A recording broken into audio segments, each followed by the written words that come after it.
오늘 하나님께서 우리에게 주시는 말씀 함께 봉독하겠습니다. 하나님께 주시는 말씀은 사도행전 18장 9절로 11절까지 말씀입니다. 신약성경 220페이지인데요.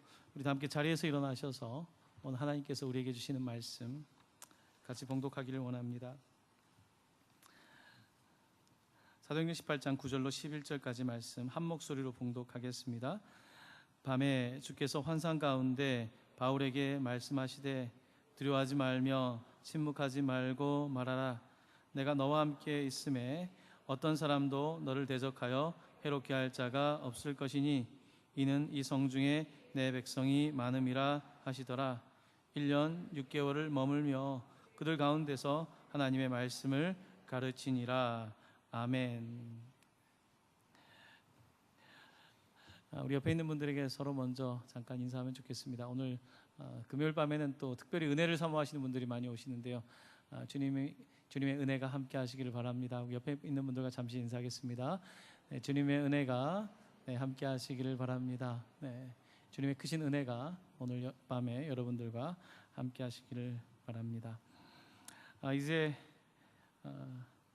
선교의 계절입니다. 선교를 좀 날씨가 좋을 때 하면 좋은데 특별히 한국에서의 휴가가 늘 여름에 있고 학생들도 방학이 여름이다 보니까 이 가장 좋지 않은 날씨에 선교를 가게 되는 것이 늘 좀 마음 한편으로는 좀 그렇습니다. 네팔에 가면 이제 몬순 기후, 이제 우기거든요. 우리 있는 포카라라고 하는 네팔의 가장 아름다운 곳에 가도 그 히말라야가 보일 수도 있고 안 보일 수도 있고 하는 계절이에요. 한 5월 달쯤 가면 참 좋은데 꼭 이때 일본 선교를 가면 좀 날씨가 안 좋거나 꼭 지진 같은 게 있어요. 얼마 전에 또 일본에 난리가 났죠. 꼭 이때 저희가 선교를 가게 되면서 좀 다른 좋은 날씨에 가면 좋을 텐데라는 마음이 늘 저의 안에 있습니다. 특별히 선교를 준비하고 있는 팀원들이 많이 계신데요. 또 아이스크림도 팔고 부침개도 하고 물건도 팔고 애쓰시는 분들 많습니다. 감사를 드립니다. 오늘 특별히 우리가 함께 나눌 말씀은 바울의 선교, 바울의 고린도에서의 선교 사역의 한 대목을 좀 같이 보고 싶습니다. 여기서 선교라 하면 꼭 해외 선교를 말하는 것은 아니고요. 우리가 함께 살아가는 도시 속에서 어떻게 복음을 전할 것인지에 대해서 함께 좀 보고 싶습니다. 오늘 말씀의 배경이 되는 곳은 고린도입니다. 고린도 전후서를 다 아시니까 고린도를 알고 계시죠? 그리스의 수도가 어딘지 아십니까? 그리스의 수도는 아테네입니다. 성경에는 아덴이라고 나와요. 아덴. 영어로 에틴스라고 하고 아테네라고 합니다. 아테네 올림픽이 있었던 곳이죠. 이 아테네에서 그 자동차로 고속도로로 1시간여 운전하면 고린도에 도착할 수 있습니다. 당시에 바울은 걸어 다니거나 아니면은 다른 말이나 이런 것들을 이용했을 테니까 훨씬 더 시간이 많이 걸렸겠죠. 오늘 우리가 함께 읽은 그 18장 앞장에 있는 17장에서는 바울이 아테네에서 복음 전했던 내용이 등장합니다. 아테네. 아테네 요즘은 그리스 IMF 터지고 나서 아테네가 별로 대단하진 않습니다. 경제 상황도 그렇고 그렇지만 과거에 그렇진 않았습니다. 지금은 박물관 중심의 고대 그리스라고 하지만 그리스 지금 현재도 그렇지만 당시에 그리스는 대단했습니다. 헬라 문화는 서양 문명을 대변하는 문화권입니다. 이 아테네에서 바울이 복음을 전할 때 어땠을까요? 아무래도 좀 쫄릴 수 있었겠죠. 여러분들이 뉴욕 맨하탄에 가서 복음을 전하려면 어떠시겠습니까? 지금 뉴욕 맨하탄 느낌인 거예요. 중국의 상하이에 가고 우리가 이번에 일본 동경에 가서 복음을 전하는데 일본 동경에서 복음을 전한다는 것 쉬운 일이 아닙니다. 바울은 아테네에서 복음을 전하는데 아테네에서 복음을 전하다가 상당히 어려움을 겪었습니다. 왜냐하면 이 아테네 사람들이 지식이 많거든요. 철학이 많거든요. 그래서 우리가 함께 읽지는 않지만 앞에 보면 우리가 모르는 단어가 막 나와요. 그 예전에 그 윤리 시간 혹은 도덕 시간에 고등학교 때 배웠던 단어 에피쿠로스 학파와 스토아 학파라고 하는 철학이 등장해요. 17장에 성경에 써 있는 말이에요. 스토아 철학과 에피쿠로스 철학이 들어가 있어요. 우리도 지금 모르는 철학을 논하는 사람들에게 복음을 전하는 게 어려운 거예요. 우리가 지식인에게 가면 쫄릴 수 있습니다. 이 지식인 앞에 가면 내가 지식이 없으니까 무슨 말을 해야 될지 몰라요. 바울이 아테네에 가서 복음을 전할 때 그가 지식이 있고 철학을 아는 사람이지만 그도 아테네에서 쉽지 않았던 것을 보게 됩니다. 아테네에서 복음 사역의 열매가 크지 않았어요. 바울은 실망했을 겁니다. 아테네에 교회를 세우지 못합니다.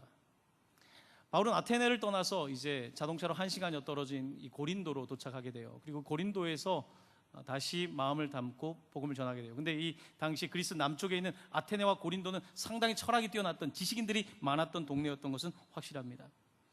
바울이 고린도로 이동한 다음에 고린도에서 복음을 전하게 되는데 그때 브리스길라와 아굴라라고 하는 그 부부를 만나게 됩니다. 그러면서 거기서 또 텐트 메이커로서 자기의 자비랑 선교사로서 선교를 하다 보니까 같이 천막 만든 동업을 하면서 그곳에서 거주를 하게 됩니다. 그가 거주했던 목적은 단순히 텐트를 만들어서 어떤 무역을 하고 산업을 하는 게 아니었습니다.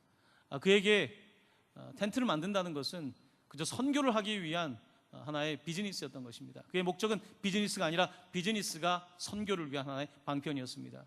요즘 배멀라고 합니다. 비즈니스 애즈 미션. 배멀. 비즈니스를 하면서 선교하는 사람들. 바울은 그 당시에 이미 배멀로서 비즈니스를 하면서 선교를 하는 그와 같은 모델을 이미 제시하고 있었던 것을 보게 됩니다. 18장 앞에 등장하는 이야기입니다.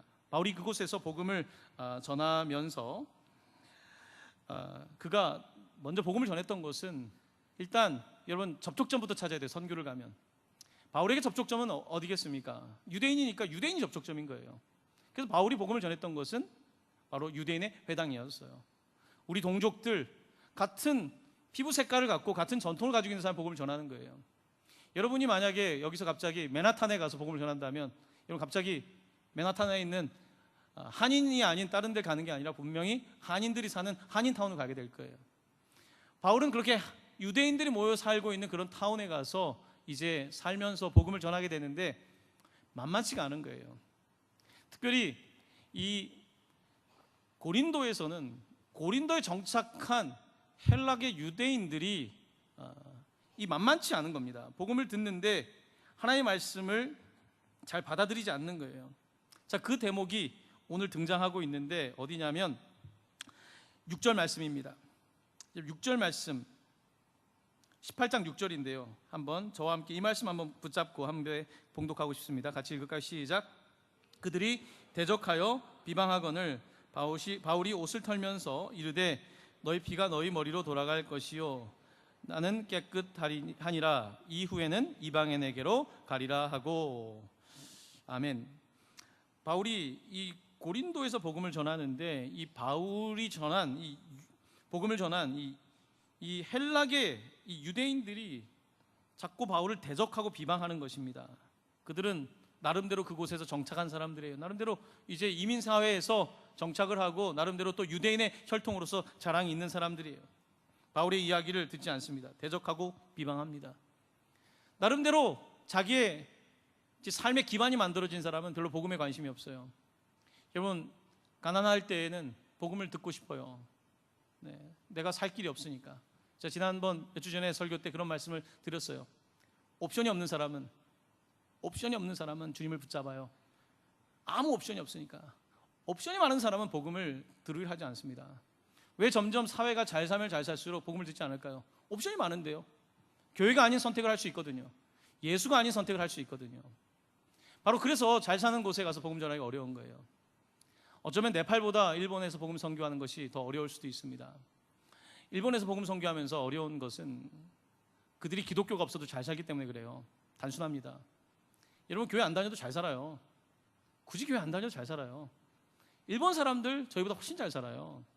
저희 이제 작년에 방문한 일본 성도님들이 아무래도 일본에서 기독교라고 하는 소수로서 지내다 보니까 그들이 약해 보이지만 일본은 그렇지 않습니다. 일본 가보신 분들은 느끼실 거예요. 일본은 잘 사는 나라예요. 일본에 교회 없어도 그들 된다고 생각해요. 일본 사람들 지식이 있습니다. 노벨상도 타요. 지식에 있어서 서양과 견줄 수 있는 나라는 일본이에요. 그건 전통적으로 했어요. 진주만을 가서 공격할 수 있었던 게 일본이었단 말입니다. 일본의 그 프라이드라는 건 대단한 거예요. 재팬 프라이드. 일본이 복음화되지 않는 가장 핵심적인 이유를 선교학자들은 재팬 프라이드라고 그래요. 재패니즈 프라이드. 일본이라고 하는 프라이드인 거예요. 기독교가 없어도 재팬으로서 충분한데, 네. 우리가 가지고 있는 전통과 지식으로도 충분한데, 우리가 가지고 있는 과학기술로 충분한데 일본은 복음 받아들이기 어려운 거예요. 어떤 분들은 그런 이야기를 하더라고요. 왜 일본에 그렇게 재난이 많을까? 여러분, 재난이라고 하는 것은 아무리 내가 그 시스템을 가지고 있다고 해도 쉽지가 않은 거예요. 이번에 일본도 또 당황하지 않습니까? 그렇게 사회적인 어떤 재난에 대한 시스템을 가지고 있지만 비가 갑자기 3일 동안 1000mm 이상 떨어지니까 안 되는 거죠. 일본이라고 하는 나라는 사실은 계속해서 그런 어려움을 겪고 있어요. 지식과 경험으로 안 되는 영역들이 계속해서 일본에 많이 나타나는 것을 보면서 어떤 분들은 일본의 복음을 열기 위한 것이다 라고 이야기를 하기도 합니다. 이걸 너무 지나치게 확대해서 해석할 필요는 없고요. 복음을 듣기가 어려운 사람들은 이런 사람들이에요. 아테네 사람들이 복음 듣기 어려워요. 그리고 고린도 사람이 듣기 어려워요. 유대인들도 듣기 어려워요. 충분히 잘 살거든요. 그리고 이들이 더 어려운 게 뭐냐면 유대인들 원래 열심히 살거든요. 여러분, 열심히 사는 사람은 내 열심으로 살면 되지 내가 왜 복음을 듣습니까? 복음은 도움이 필요한 사람은, 자기가 열심히 안 하는 사람들은 행운을 바라니까 종교를 갖는 거죠. 네. 내가 지식이 없으니까 종교를 찾는 거죠. 내가 지식도 있고 열심히 사는데 내가 왜 종교가 필요해요? 그렇지 않습니까? 나는 충분히 열심히 살고 있는데 뭐하러 내가 신앙을 갖게 됩니까? 열심을 갖고 있는 사람들은요, 복음 받아들이기 어려워요. 열심히 사니까. 여러분, 주변에 가장 복음 듣기 어려운 사람들은요, 어떻게 보면 삶에 무기력하고 좀 그런 사람들이 어쩌면 복음도 들을 수 있어요. 삶이 나름대로 조건이 만들어진 사람들은 복음을 잘 듣지 않는다는 겁니다. 바울은 이곳에서 아테네에서 어려움을 겪었고, 고린도는 그래도 나아요. 그때 교훈을 가지고 바울이 복음을 전하면서 이제 고린도에서 교회를 세워나가는데요. 그런데 그렇게 그에게 쉽진 않았던 것을 보게 됩니다. 자, 여러분과 그 앞에 있는 좀 배경되는 말씀을 좀 더 살펴볼게요. 자, 이제 바울이 유대인들에게 고린도에서 복음을 전하다가 이들이 잘 안 받아들이니까 이방인에게 간다고 하는데, 7절과 8절이라고 하는 말씀을 좀 같이 배경을 통해서 좀 보고 싶은데, 7절 8절 말씀 한번 같이 봉독합니다. 시작.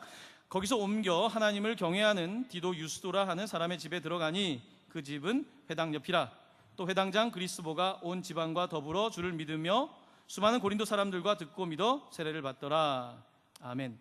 자, 이 본문을 잘 읽어야 돼요. 왜냐하면 지금 바울이 복음을 전했던 곳이 회당이에요. 회당에서 사람들이 안 받아들이는 사람들이 많았던 거예요. 바울은 그래서 유대인들 안 되겠다, 동족이지만 안 되겠다고 했는데, 바울이 묵었던 데가 어디냐면 회당 옆이에요. 이 유스도라고 하는 사람은 회당 옆집에 사는 사람에 내가 거주하면서 늘 유대인들을 만나게 되는 거예요. 내가 이들을 만나는 것이 힘이 든데 그들을 만나고 있고, 자, 그런데 놀라운 것은 그 회당 옆에 있는데 회당장이 그리스보가 복음을 듣게 됐다는 거예요. 여러분, 이왕이면 나를 힘들게 하는 사람보다는 힘들게 하지 않는 사람에게 나가서 복음을 전하면 좋잖아요. 회당, 유대인들의 가장 거점되는 곳 옆에 살면서 복음을 전하게 되었고, 덕분에 이렇게 복음을 듣지 않을 것 같은 회당장이 믿게 되었고 그 집안이 다 예수를 믿게 되었다고 기록이 되어 있습니다. 자, 오늘 이 이야기는 우리의 선교 사역에서 무엇을 말합니까? 우리는 선교를 하면서 저 사람이 예수를 믿을 거라고 생각할 수 있지만 천만의 말씀이에요. 우리가 복음을 전할 때 저 사람이 복음을 받아들일 거라고 생각하지만 천만의 말씀이에요. 우리가 알 수가 없어요. 정말 의외의 사람들이 복음을 받아들이는 걸 보게 돼요. 오늘 본문 가운데 의외의 사람들이 복음을 받아들이게 돼요. 그러면서 이제 교회가 생겨나는데, 바울은 여전히 이 고린도, 아테네, 철학이 세고 당시에 최고의 도시였던 그곳에서 마음에 늘 복음을 전하지만 혼자 있으면 위축됐어요. 여러분, 저도 지금 복음을 전하지만 지금은 여러분들 보시면 목사님은 늘 힘이 있고 복음 전할 때 보면 겁나는 것도 없고 그런 것 같죠? 저도 혼자 있으면 쫄려요. 혼자 있으면 저도 불안할 때가 있어요. 여러분도 다 마찬가지 아닙니까? 어떤 장로님을 보면, 권사님을 보면 늘 승리할 것 같지만 어때요? 또 혼자 있으면 될까? 걱정하고 불안한 것이 또한 우리의 인생 아닙니까? 바울도 그랬어요. 자, 이제 오늘 우리가 함께 읽은 본문으로 들어옵니다. 9절 말씀입니다. 우리 9절 말씀 함께 봉독할까요? 시작. 밤에 주께서 환상 가운데 바울에게 말씀하시되 두려워하지 말며 침묵하지 말고 말하라. 아멘. 왜 바울에게 두려워하지 말라고 하셨겠어요? 바울이 두려워하니까 말씀하신 거죠. 두려워하지 않는 사람에게 뭐하러 두려워하지 말라 그래요? 바울은 두려웠어요. 이 대도시에서 복음 전하는 게 두려웠어요. 옆에 유대인 집에 살고 있어요. 그 전에 다른 데서 복음 전하다가 유대인들한테 매맞았단 말이에요. 유대인들이 바울을 많이 괴롭혔단 말이에요. 근데 바울이 거처하는 데가 회당 바로 옆이에요. 지금이야 가서 폭력을 하면 법적인 장치가 있고 하지만 그 당시에 그런 게 됩니까? 지도새도 모르게 잡혀가서 돌을 던지고 공격할 때 어떻게 감당합니까? 바울은 이곳에 복음 전하며 믿는 사람도 생겨났지만 마음속에 두려움도 있었던 것이 사실이에요. 그래서 그는 두려워하고 있었을 것입니다. 그때 하나님께서는 두려워하지 말며 침묵하지 말고 말하라고 합니다. 이런 바울은 그가 가장 약점이 있었어요. 설교를 못했다는 게 그 약점이었어요. 바울이 설교 잘했을 거라 생각하잖아요. 바울의 가장 취약점은 그가 설교를 못했다는 데 있어요. 설교를 못하는 사람이 목사가 되면 어떡합니까? 죽을 맛이죠. 네. 말을 잘 못해요. 네. 말을 굉장히 느리게 하고, 여러분들이 제가 오늘, 저는 말을 못하는 사람은 아니에요. 그렇죠? 저는 말을 꽤 하는 사람이에요, 사실은. 그런데 바울은 말을 못했어요. 정말 못했어요. 바울은 이게 굉장히 힘들었어요. 바울은 몸도 약했어요. 고린도 전서에 쓴 편지에 보면 2장에서 그가 이렇게 말합니다. 내가 너희 가운데 거할 때 약하고 두려워하고 심히 떨었다. 약하고 두려워하고 심히 떨었다. 바울이 고린도의 교인들, 지금 우리 사도행전 읽고 있잖아요. 고린도 편지를 보내면서 그들에게 내가 너희랑 같이 있을 때, 다른 사람들이 느꼈을지 모르겠지만 편지를 쓰면서 여러분과 제가 있을 때 제가 얼마나 약하고 두려워하고 떨었는지 아십니까? 이렇게 그는 편지를 해요. 이게 고린도 전서에 나와 있는 이야기인데 고린도 후서에도 또 비슷한 이야기 나와요. 그의 연약함을 고백하는 부분이에요. 사람들이 그에게 뭐라고 했냐면, 그들의 말이, 그의 편지들은 무게가 있고 힘이 있으나, 글은 잘 쓴다, 편지는 잘 쓴다, 그가 몸으로 대할 때는 약하고 그 말도 시원하지 않다니. 고린도에서 그가 가장 어려웠던 거는 말과 관련돼 있었어요. 왜냐하면 고린도 사람들 다 말을 잘했거든요. 철학, 말을 못한다는 것은 지식이 없다는 뜻이에요. 그 당시에 수사학을 말을 잘해야 됐거든요. 바울은 말이 약했기 때문에 늘 몸도 약하고 말도 약하고, 그래서 사람들을 설득하기에 부족함을 느꼈어요. 그런데 놀라운 것은 하나님께서는 하나님의 일을 하실 때 말 잘하는 사람을 꼭 쓰지 않으세요. 그 이야기는 우리가 모세 이야기에서 찾을 수가 있어요. 하나님께서 모세를 부르시면서 너가 바로에게 가서 이제 이스라엘 백성들 구하라고 하시죠. 그때 모세가 하나님께 묻습니다. 내가 누구이간데 바로에게 갑니까? 그때 하나님께서는 내가 너와 함께하고 내가 너의 입과 함께하겠다. 너의 입과. 그래도 모세는 못 간다 그래요. 그때 아론을, 형을 보내주지 않습니까? 여러분, 하나님의 일을 한다는 것은요, 내가 잘하는 것을 가지고 꼭 하는 것은 아니더라고요. 사실 그런 목회자들 많이 봐요. 설교가 시원치가 않아요. 목사님들 중에 제가 평가할 수 있는 수준은 아니겠지만 설교가 시원치가 않아요. 어떤 목사님들 보면 무슨 말 하는지 잘 모르겠어요. 근데 성도님들이 은혜 받고 새신자가 많아요. 왜 그럴까요? 왜 그럴까요? 하나님의 나라는 말에 있지 않고 능력에 있기 때문에 그래요. 말 잘한다고 전도되는 게 아니에요. 지식이 많다고 되는 게 아니에요. 말과 지식으로 한다면 하나님께서는 지식인을 뽑으셨을 거예요. 예수님께서 어부를 뽑지 않으셨을 거예요. 공부 잘하는 사람 뽑으셨을 거예요. 하나님의 나라는 그렇지가 않다는 거예요. 모세도 그렇고 바로 바울도 그런 것을 보게 됩니다. 하나님 어쩌면 더 연약한 사람을 불러서 사용하시는 보게 돼요. 전 선교를 하면서 그걸 느껴요. 선교가 가면 내가 말을 못해요. 그 나라 말을 못하잖아요. 제가 여러분에게 작년에 일본말을 공부해서 일본말로 가서 3분이라도 설교를 한다고 그랬는데 작년 말까지 공부하다가 올해 접었어요. 이제 갈 때가 되니까 다시 일본말을 틀어놓고 듣는데 도라에몽 만화를 맨날 봐요. 근데 우리 중학교 애들은 도라에몽만 봐도 귀가 뚫린다는데 나는 도라에몽을 봐도 이게 이제 머리가 이게 도라에몽 스타일이 돼가지고 그런지 잘 안 돌아가요. 근데 어떡합니까? 선교 가서 어떻게 해요? 근데 놀라운 것은요, 내가 말을 못하기 때문에 은혜를 받아요. 내가 일본 말을 못하기 때문에 은혜를 받아요. 내가 네팔에 가서 말을 못하기 때문에 은혜를 받는 거예요. 내가 하고 싶은 말 다 잘하고 논쟁으로 그 사람을 설득할 수 있다는 게 아닌 거예요. 복음은 내가 그 분야를 다 알아서, 내가 물리학자를 전도하려면 내가 물리학을 다 알아야 됩니까? 내가 심리학자를 설득하려면 심리학을 다 알아야지 전도한다고 생각하십니까? 그렇지 않다는 거예요. 하나님의 나라는 그렇지 않다는 거예요. 우리는 근데 잘못 생각해요. 내가 못하기 때문에 할 수 없다고 하지만 하나님의 나라는 그런 것이 아니라는 것입니다. 하나님은 그래서 바울을 사용하시는 거예요. 그가 몸도 약하지만 바울만큼 전도여행 많이 다니는 사람 없습니다. 3차 전도여행을 하죠. 세계 그 당시에, 여러분 지금도 유럽 한 바퀴 돌려면 힘들어요. 지금 몇 번입니까 도대체?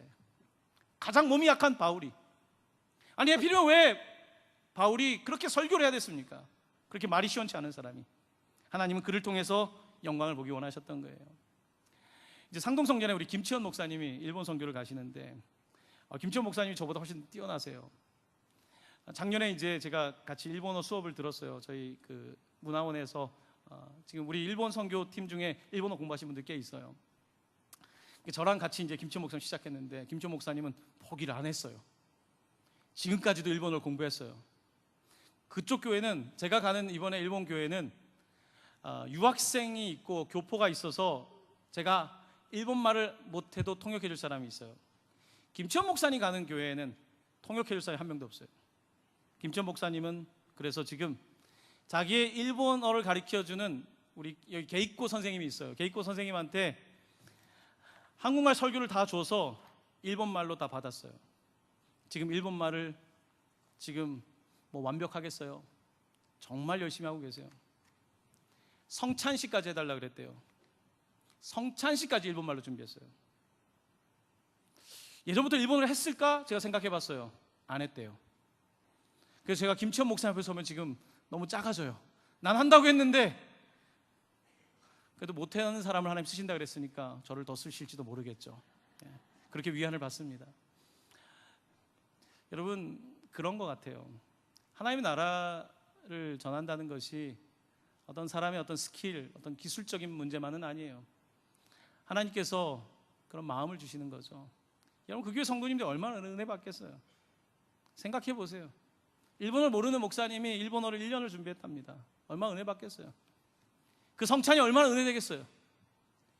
잘하는 일본말로 하는 성찬이 아니라 못하는 일본말로 할 때 얼마나 은혜가 되겠어요. 저도 그 경험이 있어요. 못하는 영어로 설교할 때 그 은혜가 되는 거예요. 꼭 잘하는 사람만 은혜가 되는 건 아니에요. 물론 근데 그 교회에서 목회하려면 이제 일본어를 잘해야 돼요. 한 번은 은혜를 받는데 계속하면 은혜를 못 받아요. 기술적인 것도 늘려나가야죠. 그 교회에서 계속 하려면. 그렇지만 이렇게 선교 나가서 있으면서 정말 그 마음을 보여주는 게 선교예요. 오늘 바울은 이곳에서 고린도에 내가 아는 사람이 있는 게 아니지 않습니까? 브리스길라와 아굴라를 만나서 같이 살고, 또 유스도라고 하는 사람을 만나서, 그리스도라고 하는 해당장을 만나서 그 지경을 넓혀 나가기 시작합니다. 하지만 그는 여전히 두려워요. 말할 때마다 두려워요. 나보다 더 지식이 있고 나보다 더 뛰어난 사람들이 있는 곳에서 말씀 전하는 게 너무 두려워요. 하지만 하나님께서는 그 밤에 환상 가운데서 바울에게 말씀하신 거예요. 환상 가운데서. 우리에겐 환상이 필요해요. 여러분, 세상은 현실 속에 사는 것이 다 좋은 세상이 아니에요. 세상은 잘 살려면 환상이 필요해요. 여러분, 현실적으로 내가 너무 현실적인 사람을 할 수 있는 게 뭐가 있습니까? 선교를 어떻게 가요? 내가 말도 못하는데. 여러분, 현실주의자들은 할 수 있는 게 없어요. 현실에 그냥 코를 박고 사는 것밖에 없죠. 하나님의 나라는 현실보다 더 높은 믿음이라고 하는 차원 속에 발생하는 것이고, 오늘 하나님께서는 환상 가운데서 바울에게 말씀하십니다. 두려워하지 말며 침묵하지 말라. 그리고 말하라. 말 못하는 사람에게 말하라 라고 말씀하고 있습니다. 우리 10절 말씀 같이 또 읽어볼까요? 10절 같이 읽습니다. 시작. 내가 너와 함께 있음에 어떤 사람도 너를 대적하여 해롭게 할 자가 없을 것이니 이는 이 성중에 내 백성이 많음이라 하시더라. 아멘. 조금 전에 바울이 대적하는 사람도 있었거든요. 그를 박해하는 사람도 있었거든요. 근데 하나님께서 환상 중에 그 단어를 그대로 쓰십니다. 너를 대적할 사람이 없겠다. 너를 해롭게 할 사람이 없겠다. 지금 내 눈에는 고린도 사람만 보이겠지만 하나님의 눈에는 이 성중에 내 백성이 많다. 이곳에 너를 도울 사람이 없는 것 같지만 하나님 보시기에는 너를 도울 사람들이 가득하다. 조금 전에 그리스도도 만나지 않았느냐? 유스도도 만났고 브리스길라와 아굴라를 만난 것처럼 이 성 안에 이름 아직까지 드러나지 않은 수많은 사람들이 있다라고 말씀하시며 담대하게 복음 전할 것을 그에게 요구하고 있는 것입니다. 여러분, 신앙은 수학이 아니지 않습니까? 1 더하기 1은 2가 아니지 않습니까? 수학은 그 이상입니다. 수학은 그 이상이라 믿음은 그 이상입니다. 하나님께서는 우리가 신앙생활을 하면서 내 똑똑한 수학에 머물기를 원치 않으세요. 내 똑똑한 과학에 멈추기를 원하지 않으세요. 내 똑똑한 상식에 머물기를 원치 않으세요. 그런 것들이 부질없다는 것은 아닙니다. 하지만 신앙은 항상 그것들을 넘어가는 거예요. 여러분, 어린 시절에 생각해 보십시오. 어린 시절의 수학은 어떻습니까? 크면 좋은 거예요. 어린 시절의 수학은 크면 좋은 거예요. 많이 주면 좋은 거예요. 많이 먹으면 좋은 거예요. 조금 더 커보면 어떻습니까? 큰 게 좋던가요? 아니에요. 현찰이 좋은 거예요. 이따만한 선물보다 확실한 게 좋은 거예요. 여러분, 영적인 세계도 마찬가지입니다. 어릴 때는 마치 어린아이들이 영적으로 어릴 때는 별것 아닌 거 그냥 양적인 계산에 머물러 있단 말이에요. 양적으로 크면 좋은지 알아요. 거기밖에 못 미치는 거예요. 하지만 더 믿음이 생겨나고 영적인 세계에 눈을 뜨기 시작하면 양이 큰 게 좋은 게 아니라 아주 고급스러운 아주 고상한 하나님의 그 지식을 알게 됩니다. 그 전에 알던 것들은 다 배설물 같아요. 다 쓸데없는 정크푸드 같고 쓸데없는 음식처럼 보여지지만 진짜로 신앙생활을 하다 보면 그때부터는 가장 좋은 것이 뭔지 깨닫게 되는 거예요. 바로 이것이 달라지는 세상을 보는 계산법이 되는 것입니다. 하나님께서는 오늘 바울을 깨워주십니다. 두려워하는 그에게 내가 너와 함께 있다. 누구도 널 대적하지 않을 거다. 너에겐 동역자가 있다. 이 성 안에 내 백성이 많다라고 말씀하고 계시는 것입니다. 여러분들과 함께 마가복음 16장에 있는 말씀 한 구절 같이 읽고 싶습니다. 특별히 이제 오늘 선교를 가시기 위해서 기도하면서 오신 분들이 좀 눈에 많이 보이시는데요. 우리 이 말씀 같이 붙잡았으면 좋겠습니다. 마가복음 16장입니다. 마가복음 16장 17절에서 18절입니다. 85페이지 17절 18절 말씀 우리 같이 봉독할까요? 시작. 믿는 자들에게는 이런 표적이 따르리니 곧 그들이 내 이름으로 귀신을 쫓아내며 새 방언을 말하며 뱀을 집어 올리며 무슨 독을 마실지라도 해를 받지 아니하며 병든 사람에게 손을 얹는즉 나으리라 하시더라. 아멘. 뱀을 집어 올린다고 하죠. 무슨 독을 마실지라도 해를 받지 아니한다고 말씀하고 있습니다. 제가 예전에 모세에 대한 설교를 하면서 하나님께서 모세에게 뱀을 잡으라고 할 때 뱀의 머리를 잡으라고 안 하세요. 뱀의 꼬리를 잡으라고 하세요. 이건 가장 무식한 방법이에요. 뱀의 꼬리를 잡는다. 뱀의 꼬리를 잡으면 뱀이 나를 물 텐데 뱀의 머리를 잡아야죠. 하지만 하나님께서 모세에게 뱀의 꼬리를 잡으라고 하십니다. 우리의 세계를 넘어서는 하나님 나라를 말씀하고 있는 거예요. 하나님의 나라는 내 상식과 내 지식으로 나는 거기를 딱 잡으면 될 것 같죠? 천만의 말씀이요. 하나님은 전혀 다른 데를 잡으라고 말씀하고 계신 거예요. 하나님의 나라는 우리가 생각하는 것처럼 이루어지는 나라가 아니에요. 하나님의 나라는 말에 있지 않고 능력에 있는 것입니다. 하나님께서는 오늘 본문 가운데서 이 성중에 내 백성이 많다고 하십니다. 선교 현장에 가서 흘린 눈물도 많습니다. 동경에서 많이 울었던 기억이 있습니다. 특별히 제가 처음 일본 선교를 갔을 때 눈물을 흘렸던 이유는 제 선교관이 바뀐 거예요. 저는 선교하면 저도 가나안 나라를 가야 된다고 생각했어요. 예루살렘과 유대와 사마리아, 저에게 일본은 사마리아였어요. 저는 그 설교를 했습니다. 땅끝까지 가려고 했는데 사마리아를 가지 않았더라고요. 내가 싫어하는 사람들이 가지 않았더라고요. 일본 선교는 그래서 동방교회의 축복의 통로예요. 일본을 가서 사마리아 같은 곳, 그것이 우리에게 축복의 통로인 거예요. 하나님께서는 오늘 우리에게 말씀하세요. 사마리아로 가라. 또한 말씀하세요. 땅끝으로 가라. 네팔 우리와 많이 다른 곳이에요. 어쩌면 땅끝과 같은 곳이에요. 그곳으로 하나님께서 우리에게 가라고 말씀하십니다. 사마리아와 땅끝이 단순히 일본과 네팔뿐이겠습니까? 우리의 삶에도 사마리아가 있습니다. 여러분이 만나기 싫어하는 사람들, 날 힘들게 하는 사람들, 그들이 사마리아일 수 있습니다. 복음은 사마리아를 가지 않고 땅끝으로 가는 일은 없습니다. 사마리아를 거쳐야 돼요. 나를 힘들게 하는 사람들, 그들을 품는 것이, 그 마음을 품어봐야지 땅끝으로 가지, 어떻게 사마리아도 안 품고 땅끝으로 가겠습니까?